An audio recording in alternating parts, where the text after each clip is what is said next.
لفظ انسان 5 حروف پر مشتمل ہے: الف، نون، سین، الف اور نون۔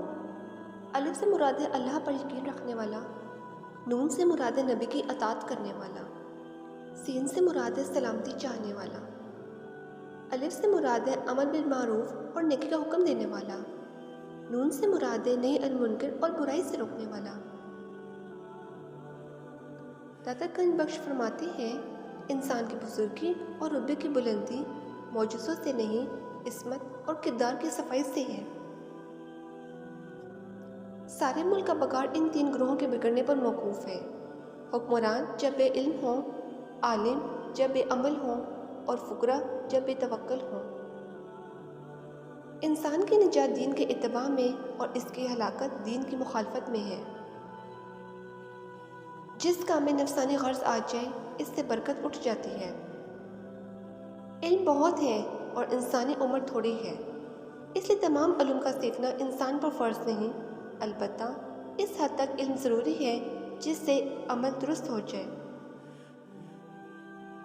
غافل امراؤ، کاہل فقراء اور جاہل درویشوں کی صحبت سے پرہیز کرنا عبادت میں داخل ہے۔ نفس کی مثال شیطان کی سی ہے اور اس کی مخالفت عبادت کا کمال ہے۔ آج کا انسان سکون کی خاطر آسمانوں کے دروازے کھولنے چلا ہے، لیکن اس سے دل کا دروازہ نہیں کھلتا۔ کفایت شعاری انسان کا طبعی وصف نہیں بلکہ اکتسابی ہے، جو علم، عقل، دور اندیشی اور چال چلن کی درستی سے حاصل ہوتا ہے۔ اگر انسان غم اور خوشی کی فکر سے بلند ہو جائے تو آسمان کی بلندی بھی اس کے قدموں کے نیچے آ جائے۔ عورت کی محبت انسان کی سب سے بڑی فتح اور نفرت سب سے بڑی شکست ہے۔ انسان کی فطرت اس کے چھوٹے چھوٹے کاموں سے معلوم ہوتی ہے، کیونکہ بڑے کام وہ منصوبہ بندی سے کرتا ہے۔ انسان پاگل ہی تو ہے جو ایک پتا یا چن تک تو بنا نہیں سکتا، لیکن بہت سے خدا ضرور بنا لیتا ہے۔ انسان کا حوصلہ پست کرنے اور کمر توڑنے والی کوئی چیز افلاس سے بڑھ کر نہیں۔ جب انسان نیک ہو جاتا ہے تو اس کا ہر کام نیک ہو جاتا ہے۔ تمہارا چال چلن اس بات سے معلوم ہوتا ہے کہ تم کس چیز کو دیکھ کر خاموش ہو جاتے ہو۔ سب سے عقل مند وہ شخص ہے جو اپنی بات کو اچھی طرح ثابت کر سکے۔ ظالموں کو معاف کرنا مظلوموں پر ظلم کرنے کے برابر ہے۔ جو شخص وعدہ خلاف ہے وہ ساری قوم کے لیے وجہ شرمندہ ہے۔ زندگی میں بہت سے لوگوں کے ناکام رہنے کی وجہ عام طور پر یہ ہوتی ہے کہ وہ جن چیزوں کی تمنا کرتے ہیں ان کو پانے کی صلاحیت سے محروم ہوتے ہیں۔ اگر ہر انسان اپنی صلاحیت کے مطابق پانے کی آرزو کرے تو وہ ضرور کامیاب و کامران ہوگا۔ ظلم سے انسان کامیاب ہوتا ہے، اپنے نفس کی خواہشات پوری کرتا ہے، اپنے دشمنوں پر فتح پاتا ہے، مگر اس کی زندگی کی جڑیں سوکھ کر رہ جاتی ہیں۔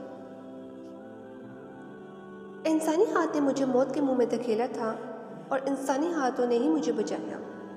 کتنی شدید ہے انسان کی سنگ دلی اور کتنی بے پناہ ہے اس کی شفقت و مہربانی۔ کسی نے حضرت جعفر برمکی میں سے پوچھا، آدمی میں کتنے عیب ہوتے ہیں؟ جواب میں انہوں نے فرمایا، عیب تو بے شمار ہوتے ہیں، لیکن ایک خوبی ایسی ہے کہ کسی آدمی میں ہو تو اس کے تمام عیب چھپ جاتے ہیں۔ سوال کرنے والے نے کہا، وہ خوبی کیا ہے؟ حضرت جعفر برمکی رحمۃ اللہ علیہ نے فرمایا، زبان پر قابو رکھنا۔ دنیا میں کسی کے ساتھ اپنے آپ کو موازنہ نہ کریں، اگر آپ ایسا کرتے ہیں تو آپ اپنے آپ کی بے عزتی کرتے ہیں۔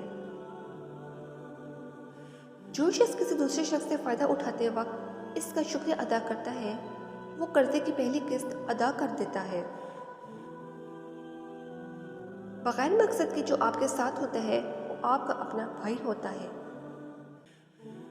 مطلبی لوگوں کے ساتھ رہنے کا مزہ ہی کچھ اور ہے۔ تکلیف ضرور ہوتی ہے لیکن دنیا پوری انہی کے اندر دکھائی دینے لگ جاتی ہے۔ زندگی کے بہترین دور کے بارے میں لوگوں سے پوچھیں تو جواب ملے گا کہ ایک اچھا زمانہ گزر چکا ہے یا ابھی آیا ہی نہیں، حالانکہ اچھا دور وہ ہے جو گزر رہا ہے۔ پریشانی انسان کو اس وقت ہوتی ہے جب وہ چاہتا کچھ اور ہے اور اسے ملتا کچھ اور ہے، اور جو اسے ملتا ہے اس کو پسند نہیں کرتا۔